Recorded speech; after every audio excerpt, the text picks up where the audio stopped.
Hello दोस्तों, in this beautiful session we'll be talking about the kingdom fungi basics. What are sexual spore, asexual spores क्या होते हैं, structure किस तरीके से होता है, ये सब कुछ चीज़ें जो कि बहुत इंपॉर्टेंट है, क्योंकि इसके बाद फिर जब हम बात करेंगे इंडिविजुअल फंजाई के बारे में तो सब चीज़ें बिल्कुल आसान हो जाएगी आपके लिए. Okay, so let's start with this session amazing visuals के साथ. ओके, तो जब भी मैं फंजाई का नाम लेता हूँ तो मेरे सामने आता है ब्रेड पे लगा हुआ फंगस, जो कि मैंने बार बार देखा है. क्या यही फंगस होता है यार जो ऐसा थ्रेड लाइट दिखता है ना, कॉटन के जैसे थ्रेड उसमें दिखते हैं, अगर अपने ब्रेड के ऊपर लगा हुआ फंगस देखा होगा तो, राइट. तो यही फंगस नहीं है यार, कुछ और टाइप के फंगस है, लाइक दिस वन. ये जो रेड कलर का ब्यूटीफुल हमें कुछ दिख रहा है, कुछ खाने वाले हैं, कुछ तो इतने छोटे हैं भाई साहब कि उनको नॉर्मल आंखों से हम देख नहीं सकते, माइक्रोस्कोपिक होते हैं. सो ये रहा रेड कलर का the beautiful, the attractive but the poisonous one. Yes, important MCQ as given by the NCERT, toadstool हम इसे कहते हैं, जो कि फंगस है. एडिबल मशरूम, ये आपने खाया भी होगा. यस, बड़ी ही चटपटी चीज़ें बनती है इससे. Edible mushroom, yes, it is also fungus. Bread mould, बिल्कुल सही बात है, bread mould it is also fungus. और ये रहा ईस्ट, जो कि माइक्रोस्कोपिक फंगस है, यूनिसेल्यूलर है. ओके, सो ये बड़ी काम की चीज़ है अपनी. चलो डिटेल में देखते हैं यार की चीज़ है क्या. तो ये जो मुझे यहाँ पे दिख रहा है ब्रेड के ऊपर लगा हुआ फंगस, इसको मैं देखने की कोशिश करो कि एक्चुअल में फंगस है क्या यार. ओके, तो जब मैं इसको डिटेल में देखता हूँ तो मुझे यार कुछ इस तरीके से इसकी बॉडी दिखाई देती है, कुछ इस तरीके से इसका स्ट्रक्चर दिखाई देता है. ओके, तो यार इसको अब हम क्या करते हैं, इसके हर एक पार्ट को थोड़ा डिटेल में जानने की कोशिश करते हैं कि एक्चुअल में है क्या. तो देखो, जब हम इसको और ज़्यादा डिटेल में स्टडी करते हैं, देखते हैं, तो हमें पता चलता है कि यार एक कुछ मतलब है ना, हेयर का ऐसा नेटवर्क टाइप दिख रहा है, हेयर का बंडल टाइप मुझे कुछ दिख रहा है. ये जो मुझे दिख रहा है भाई साहब, इसे हम कहते हैं, देखो कुछ इस तरीके से मुझे दिख रहा है, कुछ इस तरीके से उसमें थ्रेड्स होते हैं. ओके, अगर आप इनको ध्यान से देखोगे तो इसे हम कहते हैं हाइपी. सो जो मुझे गोल गोल एक बंडल दिखाई दे रहा है, ये मुझे दिखाई दे रहा है the bundle of a hyphae, simple. फिर मान लो कि एक हाइपी मतलब एक हेयर सिंगल. ओके, और हेयर का एक बंडल मतलब जो आपको दिखाई दे रहा है राउंड राउंड शेप. जो हाइपी है मुझे यहाँ पे दिखाई दे रहा है, ये जो हाइपी मुझे दिखाई दे रहा है उसमें मुझे कुछ वर्टिकल वॉल्स दिखाई दे रहे हैं, इसे हम सेप्टम कहते हैं. सही बात है. और इस टाइप के हाइपी को हम कहेंगे सेप्टेड हाइपी. सो मुझे ये समझ में आया अब तक कि यार फंगस जो है भाई, ये फंगस बना है हाइफी से. हाइफी होती है सेप्टेड हाइपी, या तो फिर जैसे आप देख रहे हो, या तो फिर असेप्टेड हाइपी. सही बात है. ये जो मुझे यहाँ पे असेप्टेड हाइपी है, मुझे ये दिख रहा है कि यहाँ पे कई सारे न्यूक्लियस मुझे दिख रहे हैं, तो मैं इसे कहता हूँ कोएनसिटिक हाइपी. कोएनसिटिक हाइपी, जैसे आपके मसल्स होते हैं मल्टी न्यूक्लिएटेड स्ट्रक्चर, तो उसी तरीके से यहाँ पे हम इसको मल्टी न्यूक्लिएटेड नहीं कर रहे, हम इसे कह रहे हैं कोएनसाइटिक हाइफी. कि भाई कोएनसिटिक हाइफी मतलब इसमें कोई सेप्टम नहीं है इस पर्टिकुलर हाइफी में. सेप्टम मतलब a division of vertical parts, that is called as a septum. सही बात है. ये जो नेटवर्क ऑफ हाइफी होता है इसे हम कहते हैं माइसेलियम. सही बात है. मतलब आपने एक हेयर ले लिया, उसे आपने हाइफी कहा. ओके, फिर आपने देखा कि हाइफी के अंदर अगर सेप्टम है तो आप कहोगे सेप्टेड हाइफी, हाइफी के अंदर सेप्टम नहीं है तो आप कहोगे असेप्टेड हाइफी. आपने ऐसे कई सारे हाइफी आपके हाथ में पकड़ लिए, या आपके पास बंडल आ गया हेयर का, उसे आप कहते हो माइसेलियम. सही बात है. सो देखो, सिंपल चीज़ें हैं. Okay, now let's move further. इसका स्ट्रक्चर डिटेल में जानने की कोशिश करते हैं. मुझे यहाँ पे कुछ रूट लाइक स्ट्रक्चर दिखाई दे रहा है. यार ये भी तो हाइफी ही है, इसे यहाँ पे रूट नहीं कहते, राइजोपस कहते हैं, राइजोहॉइड कहते हैं. सही बात है. उसमें हम डिटेल में नहीं जाएंगे, जितना अब एनसीईआरटी के अकॉर्डिंगली चल रहे हैं. सो यहाँ पे देखो, ये हाइफी है. कुछ हाइफी, ध्यान से देखो, ये जो हाइफी है ना ब्रेड के ऊपर लगी हुई है, लेकिन कुछ हाइफी ऊपर आती हुई मुझे दिखाई दे रही है. कुछ या तो फिर माइसिलियम बोल दो, the network of hyphae is mycelium. तो कुछ माइसिलियम मुझे सरफेस से ऊपर आते हुए दिख रहे हैं, उसे मैं फ्रूटिंग बॉडी कहता हूँ. सही बात है. What is fruiting body? देखो, आप फिर क्या करोगे ना, बेसिक क्लियर नहीं होगा तो फिर हम आगे पढ़ते हुए जाते हैं और एकदम से नाम आ जाता है फ्रूटिंग बॉडी. फिर हमें लगता है अरे यार ये क्या है. कुछ नहीं है यार, माइसिलियम है. कुछ माइसिलियम सरफेस के ऊपर आ गए, जिसे हम फ्रूटिंग बॉडी कहते हैं. इस फ्रूटिंग बॉडी के टर्मिनल पे मुझे कुछ दिख रहा है जिसे मैं स्पोरेंजियम कहता हूँ, जिसे हम क्या कहते हैं, sporangium. Sexual reproduction flowering plants में भी हम स्पोरेंजियम के बारे में बात करेंगे, जहाँ पे हम बात करेंगे कि स्पोरेंजियम के अंदर स्पोरेजिनस टिश्यू होता है, जहाँ पे स्पोर का फॉर्मेशन होता है. ओके, सो यहाँ पे भी स्पोरेंजियम है. स्पोरेंजियम क्या है, मुझे इस टाइप का एक सर्कुलर स्ट्रक्चर कुछ दिखाई दे रहा है यार. ओके, इसके अंदर क्या है यार, इस स्पोरेंजियम के अंदर होते हैं spores. What are spores now? Spores कुछ नहीं, ऐसे सेल्स है यार। देखते इसमें देख लेते कि एक्चुअल में है क्या। तो स्पोर्स मतलब क्या, कुछ देखो आपको कुछ सेल्स दिखाई दे रहे। तो ये रहे स्पोर्स। किसने बनाए? स्पोरेंजियम ने बनाए। कहाँ पे बनाए? स्पोरेंजियम में, फ्रूटिंग बॉडी के ऊपर। ओके, मतलब ध्यान से देखो, तो यहाँ पे स्पोरेंजियम के अंदर स्पोर बन गए। अब ये देखो स्पोरेंजियम ब्रेक हो रहा है, बहुत ध्यान से देखो, एक एक चीज़ आपके लिए बहुत केयरफुली डिज़ाइन की है। यहाँ पे स्पोरेंजियम ब्रेक हो गया। अब यहाँ पे क्या हो रहा है, स्पोर यहाँ पे रिलीज हो गए। ओके, रिलीज होने के बाद स्पोर के पास एबिलिटी होती है नई बॉडी जनरेट करने की। So what are basically spores? Spores ऐसे सेल है भाई जिसके पास एबिलिटी है एक नई बॉडी जनरेट करने की। Simple definition spore. स्पोर कहाँ पे बने? स्पोरेंजियम में बने। तो आपको देखा कि भाई ये जो फंगस है चाहता है कि स्पोर्स इसके दूर दूर तक डिसिमिनेट हो, इसलिए उसने उसको ऊंचाई पे बनाया है ना। ओके राइट, ताकि वो चाहता है कि भाई अपनी कॉलोनी को वो बड़ा करना चाहता है, वो चाहते हैं कि उसको स्पोर दूर दूर तक जाए और अपनी कॉलोनी को बढ़ाए। तो देखो स्पोर इसलिए फ्रूटिंग बॉडी पे बनाए गए स्पोर्स। सही बात है, कहाँ पे बने? स्पोरेंजियम के ऊपर बने। ओके, सो ये रहा स्पोर्स से बना हुआ नई बॉडी। यहाँ पे मुझे दिख रहा है कि यहाँ पे रिप्रोडक्शन हुआ है। एक फंगल बॉडी से दूसरी फंगल बॉडी बन गई, तो भाई रिप्रोडक्शन हुआ। क्या यहाँ पे हमने किसी गमेट के बारे में बात की? क्या हमने स्पर्म, एग, क्या ऐसा कुछ बात किया? नहीं किया। मतलब ये असेक्सुअल रिप्रोडक्शन है। सही बात है, जब हम बात करेंगे सेक्सुअल रिप्रोडक्शन की तब हम बात करते हैं स्पर्म की, तब हम बात करते हैं गमेट्स की। बेसिकली यहाँ पे कोई गमेट का फॉर्मेशन नहीं हुआ। This is a type of asexual reproduction. तो अगर मैं पूछूं कि भाई फंगस में असेक्सुअल रिप्रोडक्शन किस तरीके से होता है, तो थ्रू द स्पोर्स। बिल्कुल सही बात है। यहाँ पे देखो ये जो स्पोर्स निकले हैं, यहाँ पे हम इस टाइप के स्पोर को कहते हैं असेक्सुअल स्पोर्स। बहुत केयरफुली देखना, धीरे धीरे चीजें कॉम्प्लिकेट होते हुए जाएंगे। सो इसे हम कहते हैं असेक्सुअल स्पोर। और ध्यान से देखना है, अभी जब यहाँ पे मैं ध्यान से देखूँ कि असेक्सुअल स्पोर्स कहाँ पे बने, आपको दिखाई दिया ये तो बने स्पोरेंजियम के अंदर। ओके, मतलब एक वॉल लाइक स्ट्रक्चर था, एक ऐसा स्ट्रक्चर था जिसके ऊपर वॉल थी। तो एक रूम के अंदर, एक वॉल लाइक स्ट्रक्चर के अंदर, एक ऐसा स्ट्रक्चर जिसके ऊपर वॉल है, उसके अंदर स्पोर बने। इस टाइप के स्पोर को मैं कहता हूँ एंडोजिनस स्पोर। इस टाइप के स्पोर को कहता हूँ मैं एंडोजिनस स्पोर। और कभी अगर ऐसे स्पोर मुझे दिखाई दे जिसके ऊपर कोई कवरिंग नहीं है, तो उसे मैं कहूँगा एक्सोजिनस स्पोर। जैसे आप यहाँ पे देख पा रहे हो, यहाँ पे देखो आप कि भाई स्पोर तो डायरेक्टली आ गए, यहाँ पे कोई भी आउटर कवरिंग नहीं है। इस टाइप के स्पोर को मैं एक्सोजिनस स्पोर कहता हूँ। जबकि शुरुआत में जो हमने देखा कि भाई एक स्ट्रक्चर के अंदर स्पोर बन रहे, एक बैग के अंदर, उस बैग को हमने कहा स्पोरेंजियम, उसके अंदर स्पोर बने। उस टाइप के स्पोर को मैं कहता हूँ, क्या कहता हूँ? Endogenous spore. तो यहाँ पे जो मुझे एक्सोजिनस स्पोर्स दिखाई दे रहे हैं, जिसके ऊपर कोई वॉल किसी भी स्ट्रक्चर के अंदर फॉर्म नहीं हो रहे, डायरेक्टली फॉर्म हो गए फ्रूटिंग बॉडी के ऊपर, ये रहे एक्सोजिनस स्पोर। इस टाइप के स्पोर का एग्जाम्पल है कोनिडिया। बहुत इंपॉर्टेंट चीज है। So what are conidia? Conidia are the asexual exogenous spore. बिल्कुल सही बात है।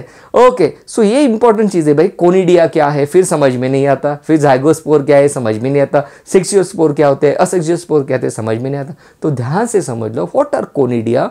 Conidia are the asexual exogenous spore. Important MCQ. Okay right, बिल्कुल एनसीईआरटी के अकॉर्डिंगली चल रहे हैं हम, है ना। तो यहाँ पे मुझे दिखाई दिया कि भाई रिप्रोडक्शन असेक्सुअल वे से कुछ इस तरीके से होता है। फंगस जो है ये फ्रैगमेंटेशन के थ्रू भी खुद को रिप्रोड्यूस करता है। जैसे ये फंगल बॉडी होगी, इसने मान लो अपना एक हाथ काट लिया, तो ये हाथ पूरी नई बॉडी जनरेट कर देगा कुछ इस तरीके से। सो इसे हम कहते हैं फ्रैगमेंटेशन। तो आप कहोगे कि भाई यहाँ पे भी तो गमेट का जनरेशन नहीं हुआ, तो ये भी तो असेक्सुअल रिप्रोडक्शन हुआ। बिल्कुल सही बात है। Fragmentation is a type of asexual reproduction. So asexual reproduction takes place through two ways basically. One is through the formation spore and the another is through the fragmentation. Good. Okay, now let's talk about a sexual reproduction. जब भी मैं बात करता हूँ sexual reproduction की, तब मैं बात करूंगा गमेट्स की। ओके, सो यहाँ पे देखो, अब ये जो फंगल बॉडी है, इन्होंने गमेट बना दिए, एक ने स्पर्म बना दिया, एक ने एग बना दिया, और इस तरीके से दोनों यहाँ पे मिल गए। आपको पता ही है जब गमेट्स मिलते तब हो जाता है फॉर्मेशन जायगोट का। ओके, और जायगोट के ऊपर कुछ इस तरीके से fruiting body like structure form होता है, जहां पे अभी जायगोट हो गया तो ये क्या हो गया भाई? डिप्लॉयड हो गया। एक गमेट, दो गमेट, दोनों मिले तो ये डिप्लॉयड हो गया। इस डिप्लॉयड जाइगोट के अंदर अब होता है मियोसिस और अब यहाँ पे फॉर्म होता है स्पोर का फॉर्मेशन। सही बात है। और अब ये स्पोर जन्म दे सकते हैं नई बॉडी को, फंगल बॉडी को। इस टाइप के रिप्रोडक्शन को हम कहते हैं सेक्सुअल रिप्रोडक्शन। और ये जो स्पोर है जो अभी कहां से बने भाई, जाइगोट से बने, थ्रू द सेक्सुअल रिप्रोडक्शन बने, तो इस टाइप के स्पोर को मैं कहता हूं सेक्सुअल स्पोर्स। अलग अलग जैसे फाइकोमाइसिटिस, एस्कोमाइसिटिस, बेसिडियोमाइसिटिस, आपको ये एमसीक्यू पूछे जाते हैं कि कहां पे सेक्सुअल स्पोर मिलेंगे, कहां पे असेक्सुअल स्पोर मिलेंगे, कहां पे असेक्सुअल एंडोजिनस स्पोर मिलेंगे, कहां पे असेक्सुअल एक्सोजिनस स्पोर मिलेंगे। तो इसलिए बहुत इंपॉर्टेंट लेक्चर है। सो केयरफुली देखना। हमने क्या देखा कि भाई एक दो फंगल बॉडी हमने ली, एक ने स्पर्म बनाया, एक ने एग बना लिया, दोनों मिल गए, बन गया गमेट, जाइगोट बन गया गमेट के फ्यूजन से। बिल्कुल सही बात है, जाइगोट बन गया, जाइगोट में हुआ मियोसिस, मियोसिस से बने स्पोर, जो स्पोर बने उसको हमने सेक्सुअल स्पोर कहा, क्योंकि सेक्सुअल यहाँ पे सेक्सुअल मतलब गमेट्स इन्वॉल्व हो रहे हैं। सही बात है। ओके, सो अब यहाँ पे देखो मैंने स्पर्म को बिल्कुल इस तरीके से निकाला है, उसके नीचे उसके साइड में एग और उसके नीचे सेल निकाल दिया है कि भाई ये स्पर्म का सेल है, ये एग का सेल है। अब देखो हम यहाँ पे बात करें कि यहाँ पे किस तरीके से रिप्रोडक्शन हो रहा है, गमेट का फ्यूजन किस तरीके से एग्जैक्टली होता है। सो यहाँ पे देखो स्पर्म सेल और एग सेल दोनों इस तरीके से एक दूसरे के साथ मिल रहे हैं। That is the fusion of a protoplasm. सबसे पहले यहाँ पे प्रोटोप्लाज्म फ्यूज हो रहा है, राइट? सही बात है। सो प्रोटोप्लाज्म का जो फ्यूजन होना है उसे हम कहते हैं plasmogamy. What do you mean by protoplasm मतलब क्या? प्रोटोप्लाज्म मतलब क्या? Nucleus plus cytoplasm is equal to protoplasm. तो यहाँ पे मुझे ये दिखाई दे रहा है कि भाई यहाँ पे सबसे पहले प्रोटोप्लाज्म फ्यूज करते हैं। जब गमेट फ्यूज करने जाते हैं तो सबसे पहले दोनों का प्रोटोप्लाज्म फ्यूज करते हैं, उसको मैंने प्लाज्मोगैमी कहा। फिर क्या होता है, फिर मुझे यहाँ पे अब दिखाई दे रहा है एक ऐसा स्ट्रक्चर जहाँ पे प्रोटोप्लाज्म फ्यूज हो चुका है, उसके पास अब दो न्यूक्लियाई आ चुके हैं। तो इस टाइप के स्ट्रक्चर को मैं कहता हूँ डाइकैरियोन स्टेज।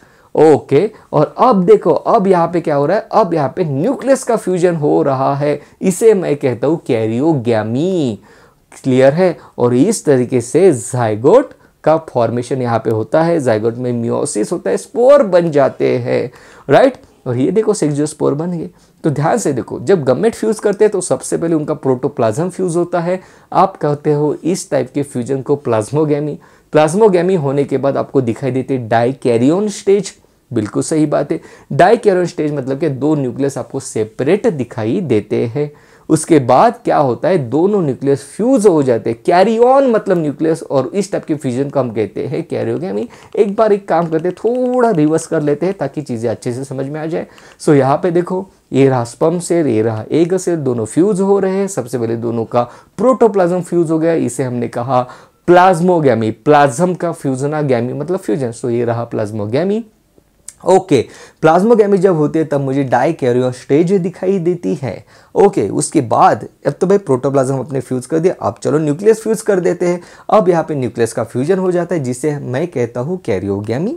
सही बात है। सो यहाँ पे देखो फाइनली दोनों कंप्लीटली फ्यूज हो चुके, तो जाइगोट बना, जाइगोट में मियोसिस हुआ, बन गए स्पोर्स। इस टाइप के स्पोर्स को मैं कहता हूँ सेक्सुअल स्पोर। क्लियर बात है? तो आपको असेक्सुअल स्पोर समझ में आ गए, आपको सेक्सुअल स्पोर समझ में आ गए, आपको ये भी समझ में आ गया कि किस तरीके से इनका फॉर्मेशन होता है। ओके, यही स्पोर से भाई नई बॉडी बन जाएगी। So let's talk about the NCERT lies. अब आप बिल्कुल आसानी से सब कुछ चीज़ें समझ में आपको आ जाएगी। So edible mushroom, poisonous toadstool are fungi. आपको पूछा जाता है कि भाई आपको अलग अलग नाम दिए जाएंगे, पूछा जाएगा कि इनमें से कौन एडिबल नहीं है। भाई टोडस्टूल ये एडिबल नहीं है, पॉइजनस है। Wheat rust is caused by Puccinia. Okay, so it is a fungal disease, it is caused by Puccinia. Penicillium fungus क्या करता है, पेनिसिलिन प्रोड्यूस करता है, जो कि एज अ एंटीबायोटिक काम करता है, अलग अलग बैक्टीरिया को मारने के लिए काम करता है। यूनिसेल्युलर फंगस ईस्ट, बिल्कुल हम इसके ऊपर तो स्पेशल चैप्टर है हमारा, राइट, जो कि ब्रेड और बियर इंडस्ट्री में यूज किया जाता है। तो यहाँ पे एक इंपॉर्टेंट निमोनिक एक ट्रिक आपको देना चाहूँगा। आपको ये पूछा जाता है एग्जाम में कि भाई व्हीट रस्ट ये किसकी वजह से होता है, तो आपको कहना है व्हीट रस्ट जब भी होता है बहुत पक्का होता है, व्हीट रस्ट जब भी होता है बहुत ही पक्का होता है, तो आप कहोगे wheat rust is caused by Puccinia. Penicillium fungus produces penicillin which act as antibiotic, और ईस्ट का एक अपना एक इंपॉर्टेंस है, सेपरेट चैप्टर है उसके ऊपर। हैबिटेट, अब ये भाई साहब देखो, they prefer warm and humid environment. अगर आप यहाँ पे डायग्राम में देख रहे हो तो आपको दिखाई दे रहा होगा, आपने सुना भी होगा या कभी एक्सपीरियंस किया होगा कि भाई फंगल डिसीजेज जो होते हैं ये most of the day folds पे होते हैं। एल्बो का फोल्ड हो गया, स्पेशली थाइस में होता है, क्योंकि वहाँ पे टेम्परेचर जो ह्यूमिड है फोल्डेड रीजन्स में ये अच्छा खासा ग्रो कर जाते हैं। सो इनको लगता है वार्म और ह्यूमिड एनवायरनमेंट ग्रो करने के लिए। सही बात है। ओके, तो ये इनका चीज़ है। इसलिए अगर आपने किसी फूड को फ्रीज के अंदर रख दिया जहाँ पे बहुत ही कोल्ड टेम्परेचर, ये ग्रो नहीं कर पाएंगे। इनको चाहिए वार्म और humid environment. They are found in air, they are found in water, soil, सब जगह मुझे ये फंगस दिखाई देते हैं। इस टाइप के फंगस को हम कॉस्मोपॉलिटन कहते हैं। आपको कभी लगा भी होगा कि आपने किसी ब्रेड को बाहर छोड़ दिया और आपको कुछ दिनों के बाद, 1-2 दिन के बाद आपको दिख रहा है वहाँ पे फंगस हो चुका है, और आप सोच रहे हो कि यहाँ पे फंगस कैसे है। भाई fungus they are in the air, cosmopolitan है, हर जगह फंगस है। सो बेसिकली एनसीईआरटी के अकॉर्डिंगली हम आगे आगे जा रहे हैं। बॉडी ऑर्गेनाइजेशन की बात करें तो देखो यहाँ पे हमने अभी देखा कि भाई इनकी बॉडी बनी होती है हाइफी से।